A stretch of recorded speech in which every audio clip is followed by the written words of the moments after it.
Welcome to the Life Unscripted Podcast with Rosabel, the place where genuine conversations meet inspiring stories, personal growth, and a dash of humor. I'm Rosabel, your host, inviting you to embrace life's unpredictable journey. Celebrate your unique story and find joy in everyday moments. Get comfortable, stay curious, and let's explore together. Unscripted, unapologetic, and unstoppable. Hello, everybody. Welcome back to the Life Unscripted Podcast with Rosabel, where we dive into real, raw, unscripted stories that shape who we are. I'm your host, Rosabel Zohfeld, and today I have the privilege of sitting down with someone whose journey embodies resilience, transformation, and the power of stepping into your own truth after life has shaken your world.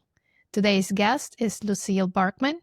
She is a mentor, a professional listener, and a founder of a new business built around supporting women during some of their most challenging life transitions. Her story is one of heartbreak, courage, and hope. Lucille has walked through the pain of separation, divorce, leaving the church she was raised in, the devastating loss of her daughter, and the silence of an empty nest. Thank you and welcome, Lucille. Thank you so much for having me here.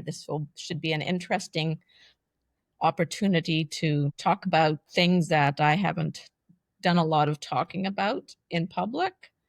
And so, yes, thank you for having me.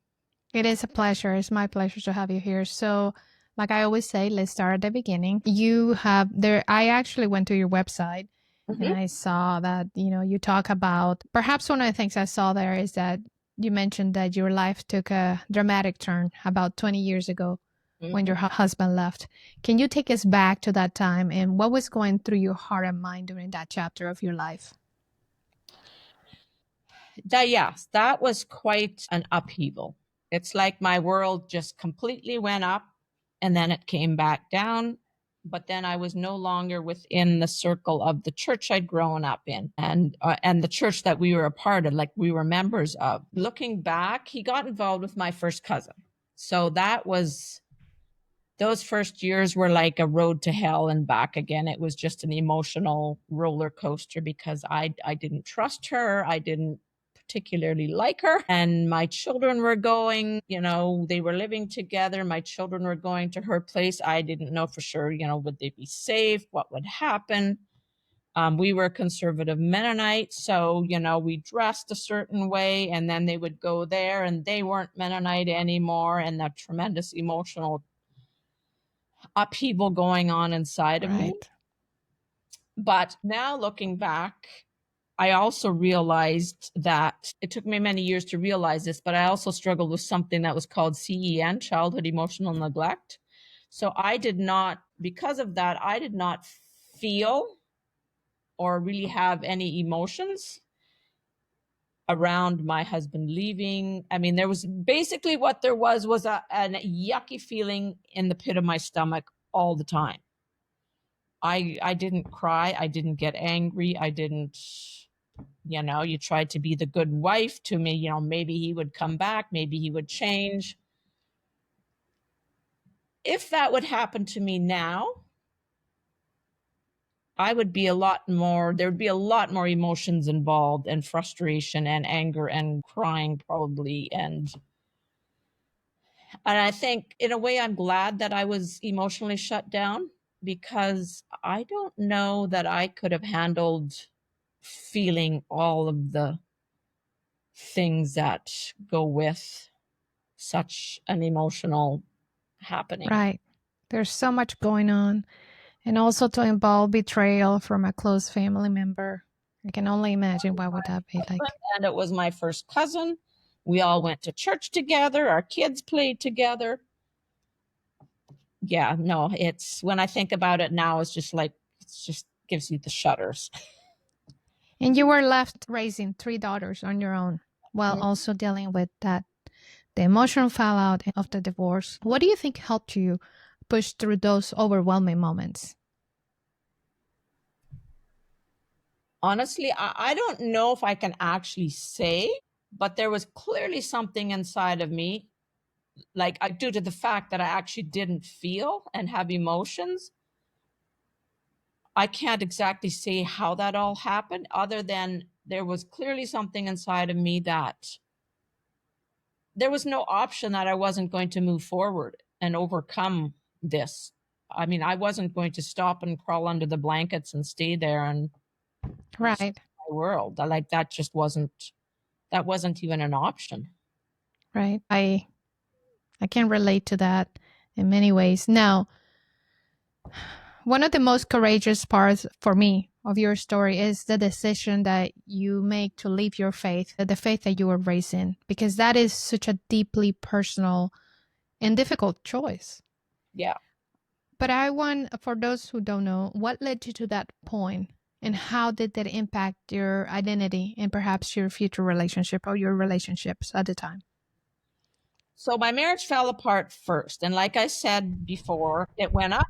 Everything went up, my life, and everything came back down. And then I was no longer in the safety of the church because my marriage had fallen apart. I was usually going to the lawyers. We were sorting out separation and eventually divorce. And then eventually I started going to a counselor. And, just working through, just learning about things, realizing that it just didn't feel right. I remember a couple years in, my daughters and I had been gone for a weekend. We'd left the community and gone shopping in the US. We're in Canada. So we went into Michigan shopping on Black Friday weekend. And I remember coming home, and we were about 30 minutes from home coming into the local town, and all of us, it was evening, it was dark out. It just, all of a sudden, I literally felt like I was coming back to hell. And for the next 2 months, I felt like we were living in a spiritual hell kind of thing, like a black cloud over us. You felt isolated? Yeah. And I would, and it was interesting because then I would go out to my parents lived about 45 minutes away from us. And when I would drive out, same community, same kind of church, when I would leave where I was and drive to their place, that cloud would lift, that darkness would lift. And then when I would drive back home, it would settle down on me. And I lived like that for 2 months. And then I decided we had to get out of here for a bit. So I packed up my girls and we flew to Vancouver Island. I had a cousin living there, and we rented a house there for 4 months. We lived on Vancouver Island for 4 months, from January till the end of May. And when we came back, we did not attend the church that I'd grown up in. That tie was cut. How old were They didn't question me. They came with me. How old were they? How old were they? Sorry. About 14 and 12 and 9, something like that. 7 or 8. Wow. So yeah. And then while I was on the island, then I started homeschooling them because they needed school during that time. And unfortunately, then tragically, you lost your middle daughter in a vehicle accident, right? That's about 5.5 years ago. Well, I am so sorry for your loss. Thank you. Would you be willing to share how you found the strength to keep moving forward after such unimaginable loss? To start with, I was at work and it was lunchtime, about 12:30, and I get a phone call on my cell phone from where my daughter worked. She worked as a dispatcher for a local trucking company. So I answered it, and it's her boss. It's not her, it's her boss. And so he tells me something bad has happened. There's been an accident. And my daughter didn't make it. The accident happened right in their front yard, or like on the road right in front of their house. And I'm not sure, are we allowed to swear on here? Yeah, we're free. I hung up the phone. I said, fuck. And then that was the end, then the conversation was over. And I turned to my coworkers, we're standing there, and I says, my daughter was just killed. And one says, here's a chair, sit down. Someone else says, go get her some water. My manager within minutes says, okay, come on, let's go. Because it happened just like a few miles from where I worked. So we literally drove out to where the crash site was. We couldn't actually quite see it because they had set up blocks already. Police had set up blocks. And then we drove and picked up my other two daughters and brought them home. Honestly, back to this thing of being emotionally shut down. I was already not so emotionally shut down at that time, but looking back now, clearly I was. And also when something traumatic is happening or something, I tend to be a bit of an organizer. Okay, this and this and this and this is what needs to be done. But people came around me. My manager had funeral homes found for me within hours of the accident. I knew who we could call, and the support from the people that I worked with, family. And being Mennonite, I didn't realize this, but being Mennonite, we are very family oriented. They are there to support. So, meals were brought in, people were around me right away. My family came within the next couple of days, and we got through that week. One of the things that helped very much through that week was in the mornings, there was usually nobody around at my house, and I would go for my morning walk, and that helped to, when I'm stressed out like that or in such a situation, walking in nature helps to bring me up, a bit of comfort and peace. I am somewhat hesitant to talk about how I felt the loss of my daughter, because sometimes I feel like the loss wasn't as traumatic as it is for some people. We had experienced so much loss already. I had worked through so much loss and during those times of loss, my kids and I would, we'd say, let's just all die and go to heaven. Life would be so much simpler because life was so traumatic at times. And it's just like, we're just tired of this. Let's just die and go to heaven. And, my kids, and if I would tell them something, what happened, I don't want you to have an accident or this and that, or, they would just say, oh, well, then we'll just die and go to heaven. So I think in a way, because we'd been through so much, dying maybe isn't the worst thing there is in life. Yes. It's a huge loss. It is. But at the same time, my daughter is perfectly safe now. I'd never, ever have to worry about if she's going to be okay, if she's going to be hurt or in an accident or sad or anything. Let me ask this real quick. Are you still, do you still practice your faith? Are you still Mennonite? That's how you call it? Do you have a different faith now? That's an excellent question, because the older I get, the fewer answers I have when it comes to faith. Yes, I still attend church. I attend a local church. I chose to attend that local church because it's 5 minutes from my house. I can walk there. And that seems to be hugely important, that I can actually walk to church. But if you don't mind me asking, if you can share, what are your personal beliefs when it comes to that? I believe he's with me. I believe that he is, there's the divine in everybody. Things aren't black and white, like you're going to go to hell if you do this or if you do that. That is how I was raised. I no longer feel that way. The God I'm learning to know is very different from the God I grew up with. And I'm still trying to wrap my head around that. He's a much bigger, all-inclusive God than a more accepting one, a more loving one. Or even if, I'm building this new business and I am looking to be financially secure. Well, the God that I grew up with wouldn't necessarily be supportive of a woman who's financially secure. Whereas, I'm looking around at other women that I'm getting acquainted with and follow on social media. And these are women that are wealthy. They have a relationship with God. They believe that God is guiding them and helping them. And so I'm still trying to wrap my brains around, letting go of this and embracing this. You said the right word, and I said the right word and in a meaning that I understand. For example, in my case, I believe in a relationship with a God. I was brought up in the Catholic faith myself, my parents too.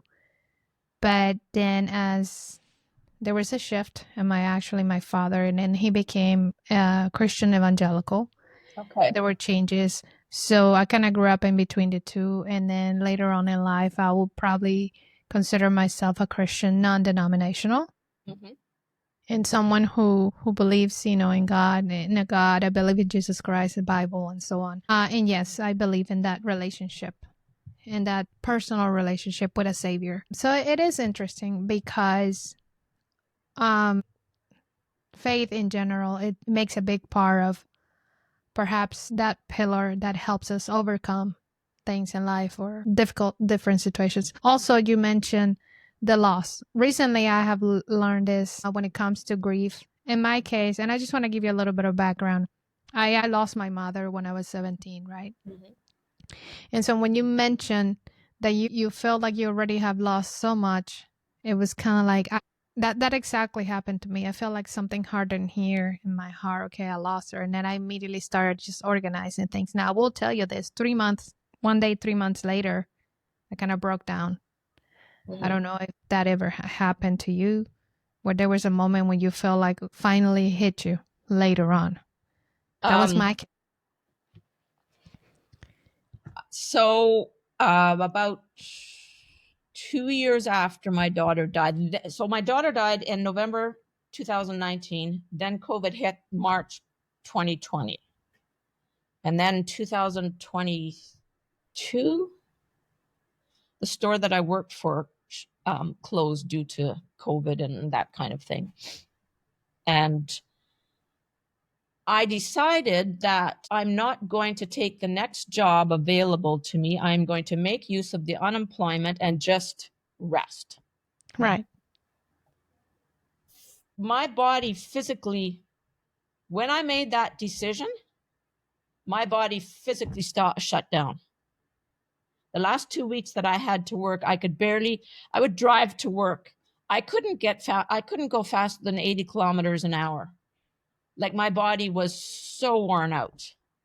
And that is the crash that I experienced. And it took me, I didn't work then for 10 months. And it's taken me I'm getting to the top of feeling better now, 4 years later. So that I think was my crash, not because, I didn't particularly feel the loss. I mean, it was in my body. And then my body.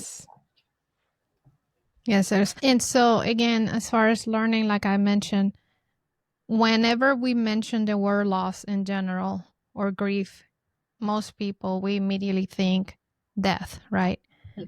But I recently learned that loss, it could be anything. It could be the loss of a relationship. It could be divorce. It could be the loss of a pet.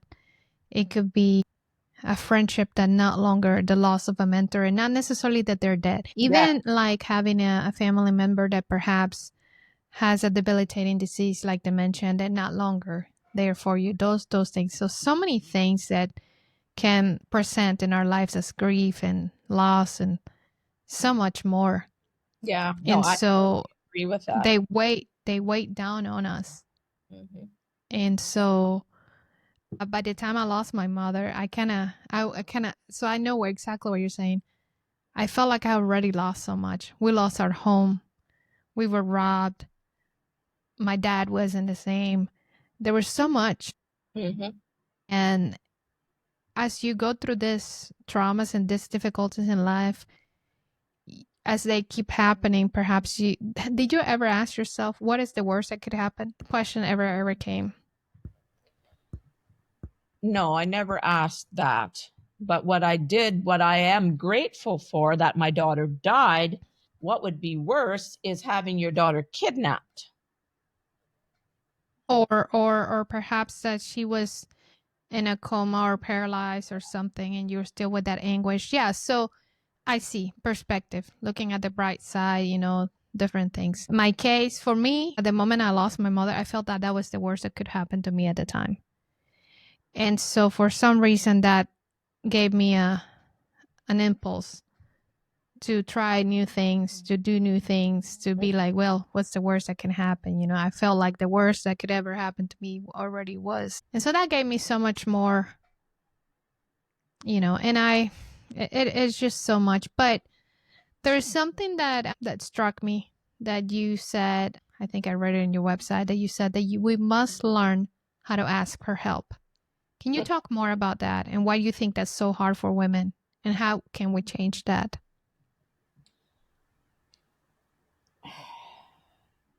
Part of my background is the fact, and this is talking to when we are breaking generational stuff, going back a few generations in my family on my dad's side.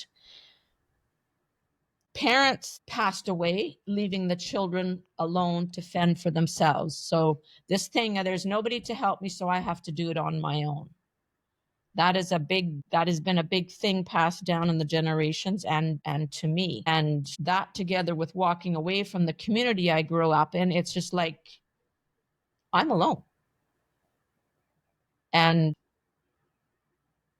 so I had to ask for help recently because my apartment flooded.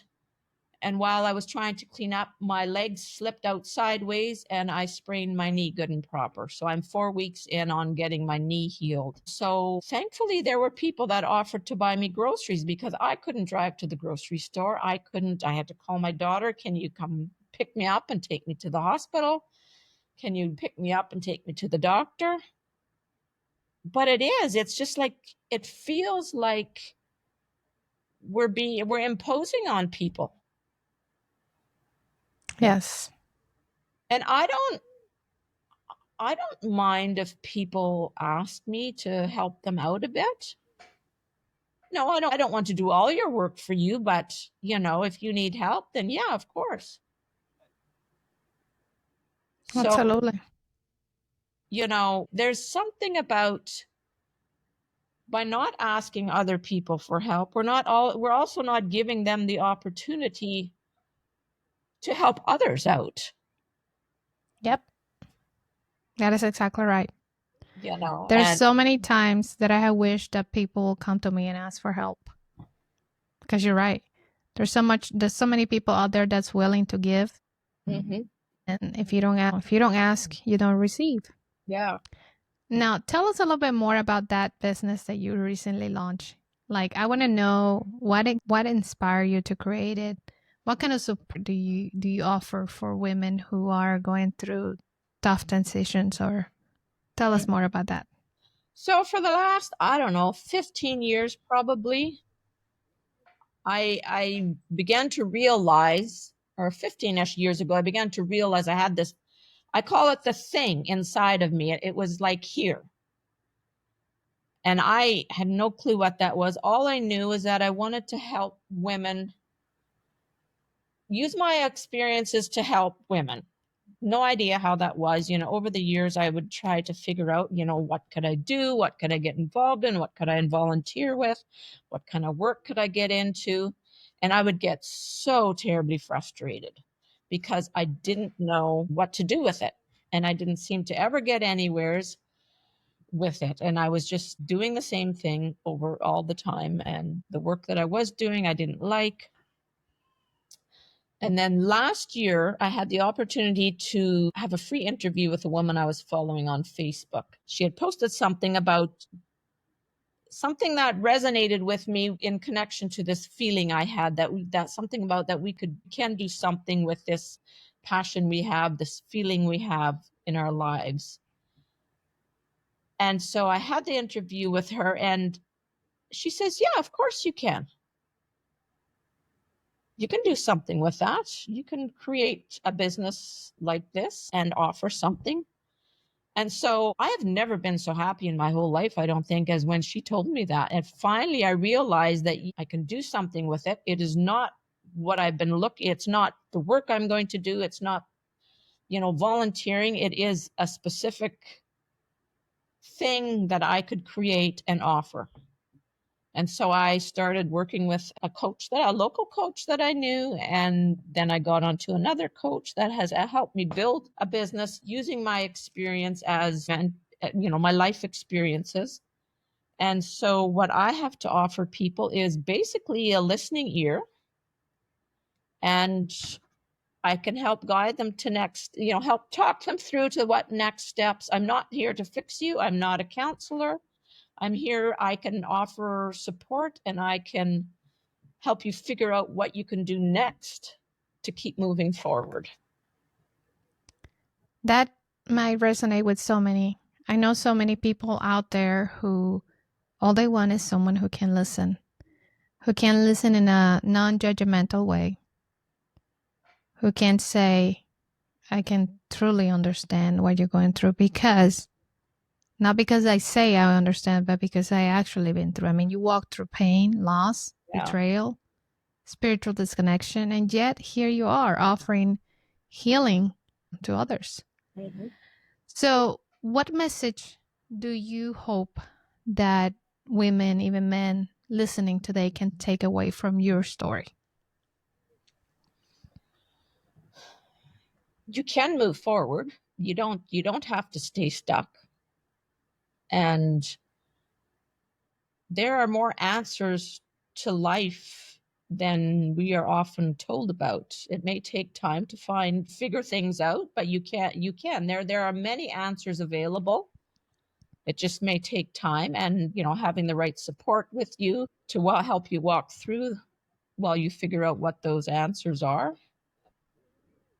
And that you don't have to do this alone. Absolutely. That is a very important message. People need to know that they're not alone. Yeah, because we live in, our world is getting more and more lonely. Yes.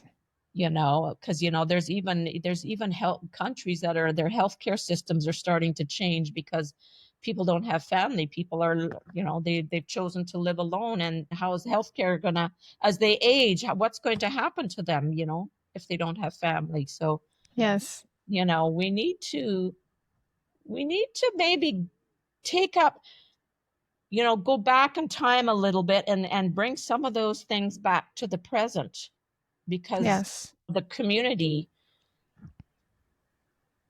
and so that we can support people around us. Support each other, absolutely. Lucille, how can people connect and communicate with you? So there's my website at lucilledawnbarkman.com. Okay. And I'm on Instagram Facebook under Lucille Dawn Barkman. Very good. Lucille, is there anything that I did not ask that perhaps you wanted to talk about, or anything? I've really enjoyed this. That's awesome. Yeah. I want to thank you so much for opening up, for your vulnerability, your wisdom, and the courage, because it takes courage to talk about those things that makes us actually. Your story is a true testament that it is possible to walk through darkest valleys and at the same time come out not just surviving, but supporting others, thriving, as of course those others find light. So to everyone listening, if Lucille's story resonated with you, please reach out. Whether you're facing separation, spiritual disconnection, grief, or simply feeling lost, there is hope. And you don't have to go through it alone. You can connect with her. She's here to listen, to walk beside you, to help you find your next step, whatever that might look like. So if you enjoyed today's episode, don't forget to subscribe, follow the Life Unscripted Podcast with Rosabel. I would love to connect with you. Go to rosabelunscripted.com and, of course, subscribe to the channel. Thank you, Lucille. Thank you for the opportunity. Nice Have chat. a great day. Bye-bye. Bye. I want to invite you, yes, you listening right now, to check out my book, The Courage to Succeed, A True American Dream. It is available now on Amazon and also Barnes & Noble. This is a story of resilience, grit, and what it really means to chase your dreams, even when the odds are stacked against you. If you ever face fear, failure, or uncertainty, this book will meet you right there and remind you that courage always has a voice. Just search The Courage to Succeed at True American Dream by Rosabel Zohfeld on Amazon, or head to the link in the show notes, because your dream is worth it and your courage can take you there.